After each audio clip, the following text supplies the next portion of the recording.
Que coisa boa! Chegou a hora do nosso encontro com o Conselho de Notáveis. Nossos amigos que passam a semana observando o que acontece em todo lugar e dão suas opiniões para, a partir delas, a gente conhecer melhor o que acontece à nossa volta, formar nossa opinião também, ou fazer dela uma coisa mais apurada ainda e, com isso, viver muito melhor cada situação que se nos apresentar. Se nos apresentar é chique para começar, né? Mas, pois bem, vamos começar.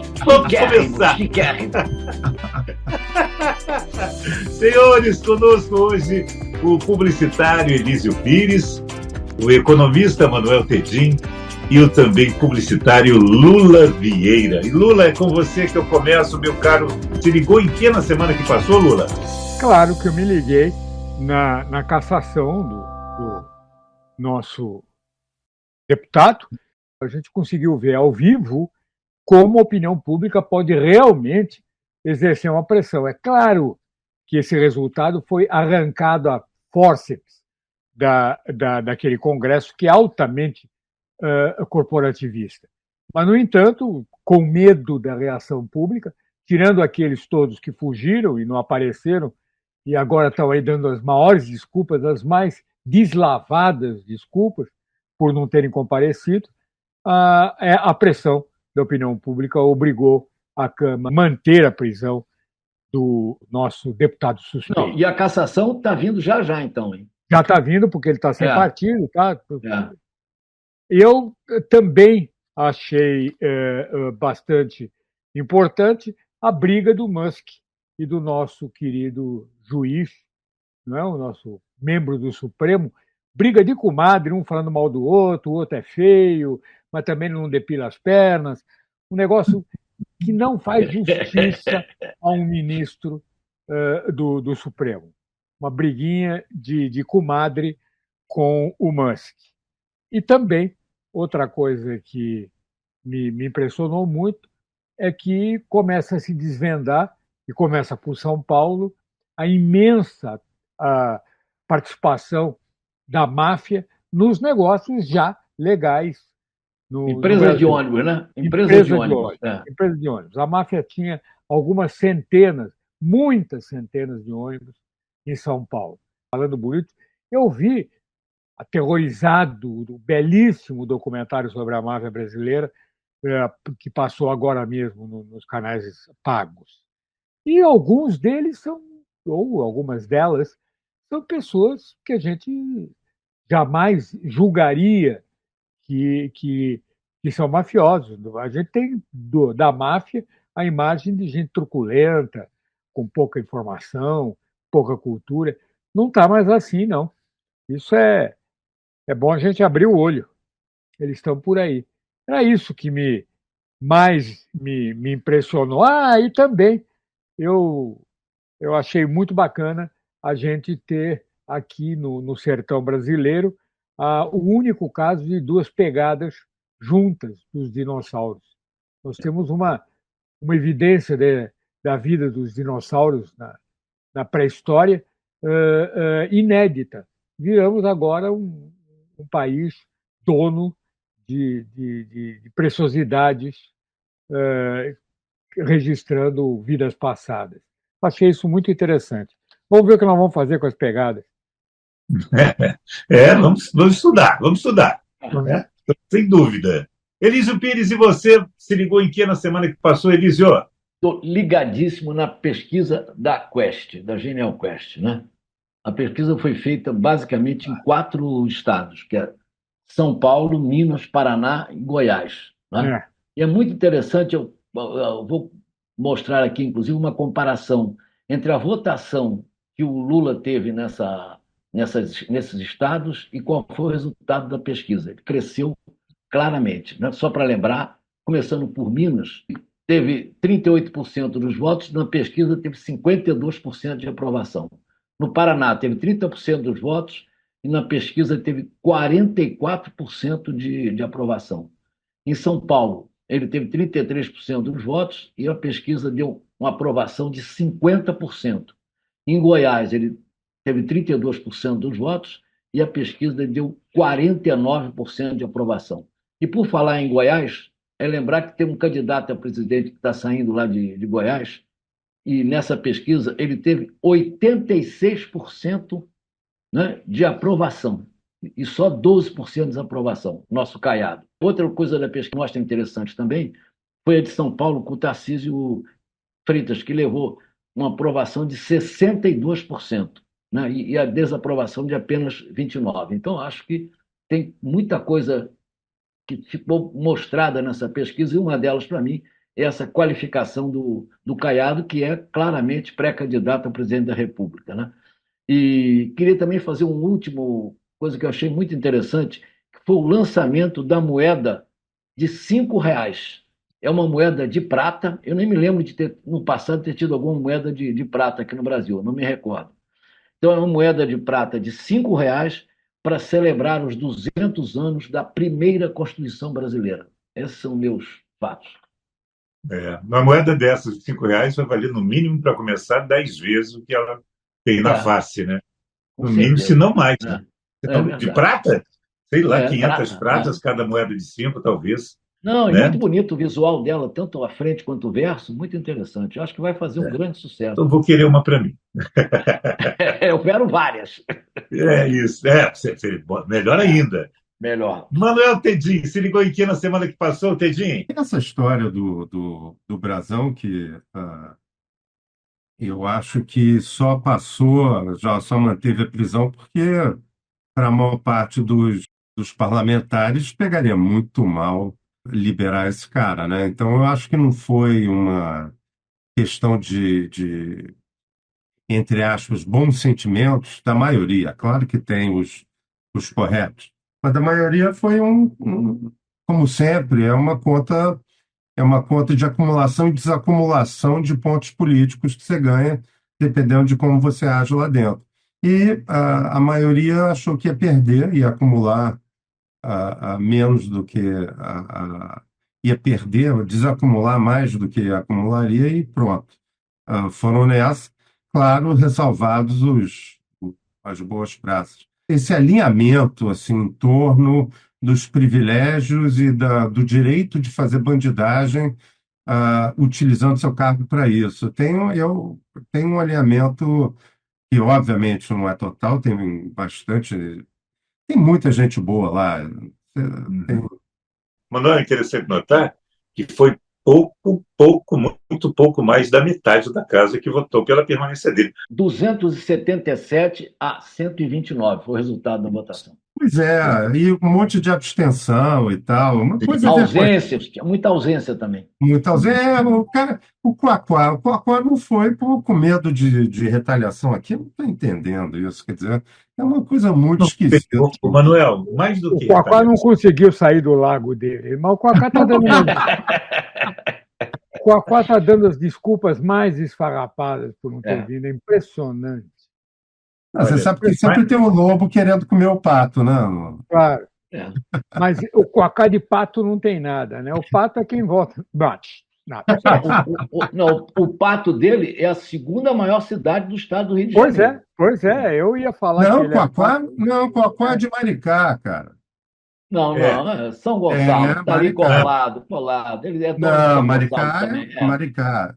Ele é per capita, o município mais rico do Rio per capita. Provavelmente verdade, de longe mais rico. Também. Mas eu sinto, né, no que eu ouvi, muito de temor quanto à família Brasão no político fluminense, que se absteve em grande número de votar. Quem não apareceu lá, que não abriu mão da votação, se sentiu comprometido. A lista do Rio é muito mais terrível, né? Dos 46, só 18 votaram pela prisão. Sim, só 18. Pois é. É menos de um terço. Então, é um Estado bolsonarista, né? A questão do Brasão não é uma questão polarizadora, não. É uma questão de temor de uma família que é capaz de coisas bárbaras desde há muito tempo, né? Desde antes da política, inclusive. A história dos Brasão é uma história conhecida de todos nós. Eu não vou nem entrar em mais detalhes, porque é o meu tema que eu estou ligado no futuro. Então tá. Manuel, prossiga, Manuel. Acabei interrompendo você, o raciocínio. É isso mesmo. Outra coisa que eu acho que está que é na ordem do dia, continua sendo a ordem do dia, apesar de eu não ter um dado novo, assim, muito. Ter um dado novo recente, mas eu acho que está na pauta, inclusive está na pauta das relações com o Congresso, do Executivo com o Congresso, quer dizer, a incapacidade do Lula em entender que ele venceu por nada. Se o pessoal mais do centro não votasse nele, a gente teria Bolsonaro de novo. E votamos nele porque o Bolsonaro é muito pior do que o Lula, mas ele não está entendendo isso. Não está. Não, Tedinho, só uma retificação. Não é o Lula, é o Luiz Inácio. Lula é o Você tem nosso. razão, porque Lula o é Lula outra se coisa. perdeu. Porque o Lula está perdido aí no éter, ele sumiu, né? Você tem toda a razão. Boa, muito boa. Vamos lá. Eu acho que ele está cometendo muitos erros nesse sentido. Está deixando esse Alexandre Silveira do Ministério das Minas e Energia fazer barbaridades, tanto com a Petrobras quanto esse novo pacote da energia elétrica. Os especialistas estão dizendo que é o segundo. A Dilma dizimou, né, o setor elétrico. Só a Eletrobras tinha em caixa centenas de bilhões, ficou devedora de centenas de bilhões. Foi uma devastação absurda, todo mundo perdeu dinheiro, se desestruturou, o risco ficou muito maior. E aparentemente eles estão, isso obviamente é fofoca de jornalista, mas, enfim, faz sentido. Eles estão preparando um outro pacotaço da energia elétrica que pode até abaixar a energia no curtíssimo prazo, mas lá na frente vai dar problema. Então, sabe, são os populistas e os cepalinos. Cepalino é aquela corrente de pensamento da década de 50 e 60 que acreditava na presença do Estado na economia, gerindo empresas, e achava que o Brasil tinha que botar barreiras comerciais à importação e o governo investir para substituir, ou seja, o produto que era produzido fora do Brasil seria produzido no Brasil com financiamento público ou até com empresas públicas. Isso foi um desastre absoluto, previsível, mas, enfim, na época era moda. Os militares fizeram isso e agora esse governo que se diz assim, um pouco de esquerda está voltando e insistindo nesse mesmo tipo de coisa. Prenúncio de maus momentos se isso acontecer de fato. Me conta, o que a gente vai ler na semana que chega, Lula? Olha aqui, a gente vai ler, e eu vou pedir para o nosso irmãozinho, Roberto Campos, botar uma capa no ar, que é o livro do Alberto Mussa, Meu Destino é Ser Onça. O Alberto Mussa é um escritor de dezenas de livros, e a quantidade é essa mesmo, está lançando inclusive uma coleção dos livros que ele conta. Cada século ele tem um acontecimento criminal que ele desenvolve uma história de detetive.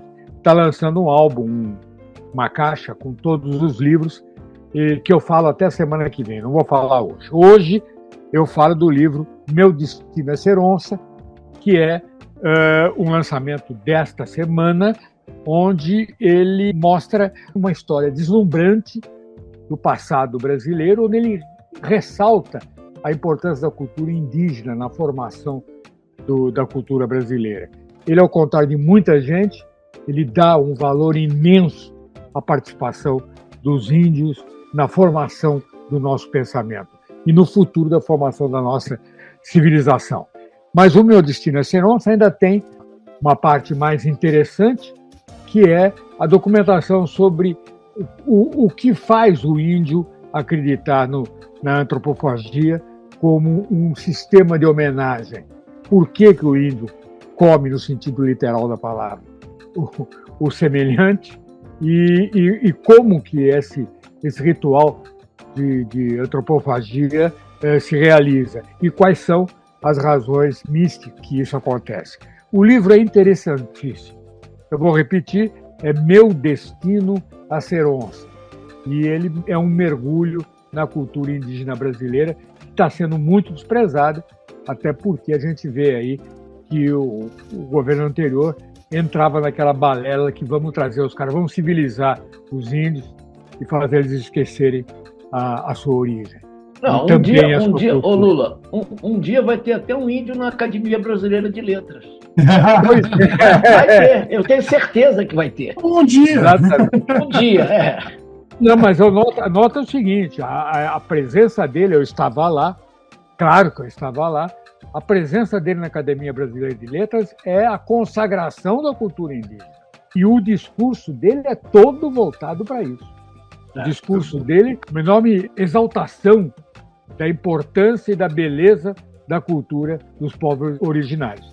Eu acho que sim, mas nesse caso é muito mais pela vitória da cultura indígena do que pela derrota por ele ser cooptado. Ele fez um belíssimo discurso, por sinal. Aliás, é uma pessoa extraordinária. Que bom. E é uma figura de uma elegância, né, Lula? É realmente deslumbrante Né? a postura dele. Muito interessante. Ele tem muita autoridade, assim, né? Só olhando para ele, é um cara que tem muita autoridade. Naturalmente elegante, né? Isso. E ser uma autoridade inegável pela cultura que ele tem, pela postura que ele tem e pelo que ele representa. Ele tem, a gente sente, se eu estiver exagerando, Lula, que você que o conhece pessoalmente, eu ainda não, ele tem esse sentimento da importância na história do Brasil, não só na história dos povos originários, mas na história do Brasil, dessa presença dele na literatura e na cultura brasileira. Ele tem e se sente responsável. Muitas lideranças indígenas estavam na posse.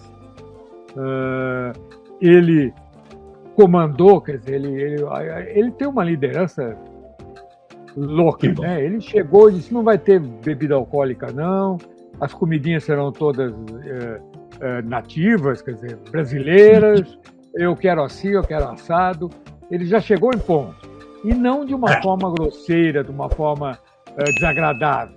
Os seus pares, né, Fernanda Montenegro, Gilberto Gil, todos os seus, né, ouviram a voz da sabedoria, da elegância e realmente adaptaram o cerimonial tradicional e centenário às exigências do nosso querido índio, finalmente elevada à condição de mortal. Coisa boa, coisa muito boa. Isto posto, vamos ao ponto. Meu caro Elísio Pires, vai se ligar em que na semana que chega, Elísio? Estou ligado nas consequências dessa votação da Câmara, né? Só para lembrar, a votação foi de 277 a 129 para manter o Chiquinho Brazão preso. Mas tem dois tipos de procedimento nessa votação que vão ter uma repercussão muito maior do que a gente pode imaginar. Primeiro é para lembrar que o candidato bolsonarista à Prefeitura do Rio de Janeiro, um tal de delegado Ramagem, do PL, votou, né, contra a cassação, né, o delegado. E outra coisa, que também vai ter alguma consequência, é de que o presidente da Câmara, o Arthur Lira, fez uma movimentação de tentar convencer a vários companheiros para preservar o mandato do Chiquinho Brazão e para preservar ele fora da prisão e não dentro da prisão, que era o que estava sendo votado naquele momento. Acho que isso aí vai ter consequências, com certeza, na eleição do Rio de Janeiro e na próxima eleição da sucessão do Lira na Câmara dos Deputados. Eu vejo, e Manuel, já colocando você como a próxima voz para a semana que vem, eu vejo isso como um divisor de águas dentro da Câmara. Aquele que parecia um líder incontestável e vencedor de qualquer votação que fosse colocada lá, já não é mais. Foi apiado da sua cela nessa votação. Bem lembrado pelo Elísio, muito bem lembrado. Manuel, e você? Vai se ligar em que na semana que chega, Manuel? Então, eu acho que tem repercussões do que vai ser. Continua sendo assim, eu acho que politicamente tem dois vetores que são fundamentais aí. A relação do Executivo com o Congresso. Isso está difícil, o Executivo não está encontrando a capacidade de diálogo. Eu gostei muito até do prefeito de Araraquara, o Edinho, né? É o novo presidente do PT, que é um cara interessante. Silva é o grande sobrenome do PT. Pois é, do Brasil, né? Está entre nós. Né?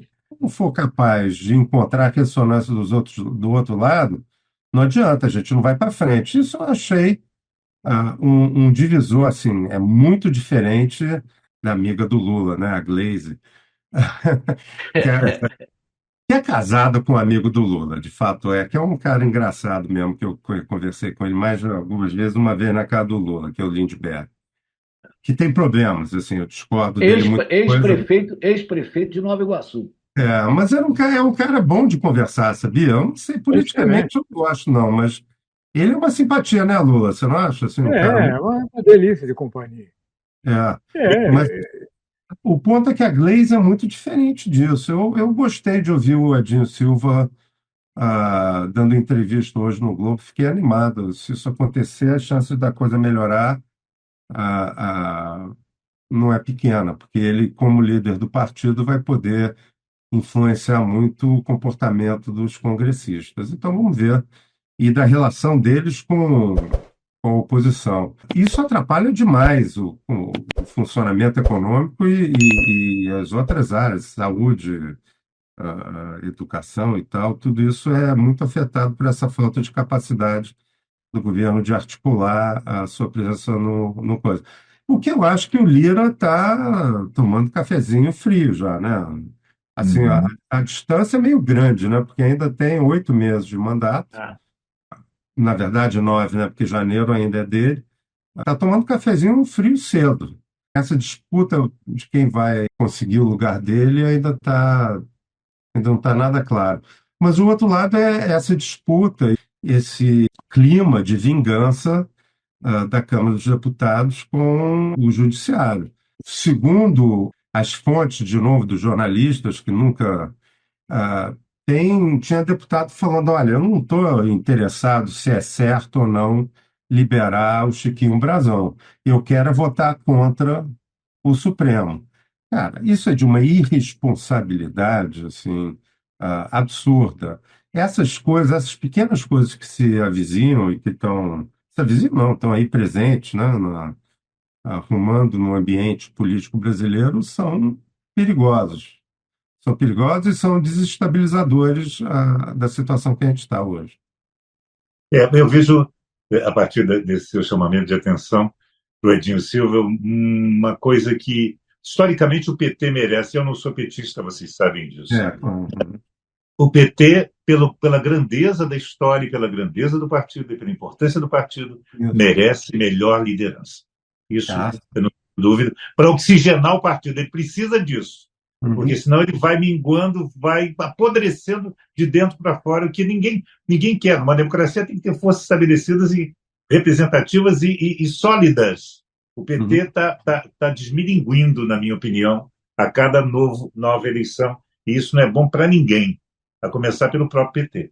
Que se soma a isso, que é importante, que o Edinho é muito amigo do Lula. Então, isso ajuda, né? Na hora que ele está presidindo o partido, acho que ajuda bastante, dá força a ele. Esperemos para ver esse próximo capítulo aí, que seja um capítulo bom para a nossa nação brasileira. Meu caro Lula, para fechar a rodada, você se liga em que na semana que chega, Lula? Tenho nada a acrescentar ao que os meus colegas falaram. Eu também estarei atento a essas movimentações. Sim, senhor, eu acho que é uma grande preocupação de nós todos o que vai acontecer no Congresso nessa relação. Concordo com o Manuel Tedinho, é assustador o fato de que o Congresso só votou independente do que seria bom ou mal para o país, ou para a história, ou para o desenvolvimento da nossa história política. As pessoas votaram baseados apenas em alguma tentativa de acertar um chute no que seria o lado vencedor e o que menos prejuízo traria. Eu não sei se isso é bom ou não. Em princípio, a pressão popular e a pressão do país sempre é bom que eles levem a sério, não vão começar a legislar contra as pessoas. Mas tanto medo e tanto oportunismo político também não é bom. Então, vamos ver como é que fica isso. E eu concordo bastante com o Manuel. Coisa rara, hein? Coisa rara. Posso fazer só uma... Acabou de entrar aqui uma mensagem que eu achei espetacular, que é um... Então, tem que achar graça nesse vespeiro todo, né? Por favor. Tá essa coisa, o Mercadante está brigando para ser presidente da Petrobras, né? Porque tem mais recursos, né? E aí tem um movimento, fica Mercadante no BNDES. Aí o que as pessoas fizeram? Eles colaram um bigode no crachá. Muita gente colou o bigode no crachá.